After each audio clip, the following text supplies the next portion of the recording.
Pour sensibiliser un petit peu sur le sujet de la grossophobie, on a quelques techniques. Premièrement, ce serait vraiment important d'en parler. Comme on l'a nommé quand même beaucoup, c'est un trouble qui est récurrent, mais qu'on n'en parle pas.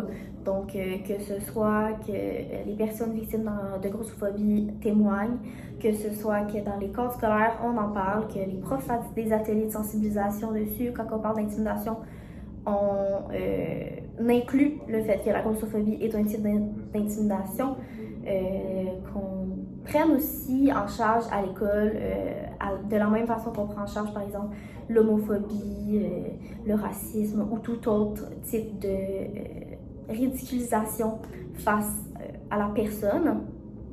Puis ce serait aussi vraiment important d'expliquer aux gens à qui on parle de la grossophobie que c'est mal, la grossophobie, puis expliquer pourquoi. Juste pas dire comme sois pas grossophobe, c'est pas bien.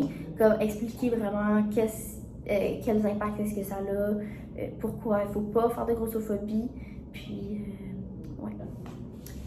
Donc, on a fait une liste de comportements faciles à éviter, comme ne pas corriger une personne grosse quand elle se dit grosse. Donc, si je vais je suis vraiment grosse aujourd'hui, ben tu vas pas dire ben non, t'es pas grosse. Ça peut venir encourager la grossophobie. Aussi, éviter de dire qu'on est gros quand on l'est pas.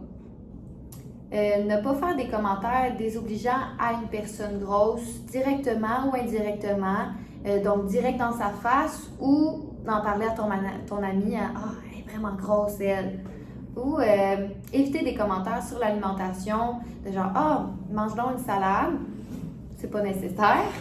Ne pas assumer qu'une personne grosse veut perdre du poids. Ne pas souligner des changements dans le poids. Donc, si on en remarque, on garde ça pour nous-mêmes. Et justement, en général, s'informer sur le sujet, ça l'aide beaucoup pour réduire nos impacts de la grossophobie. Pour pas m'en partager d'autres, si ça se dit.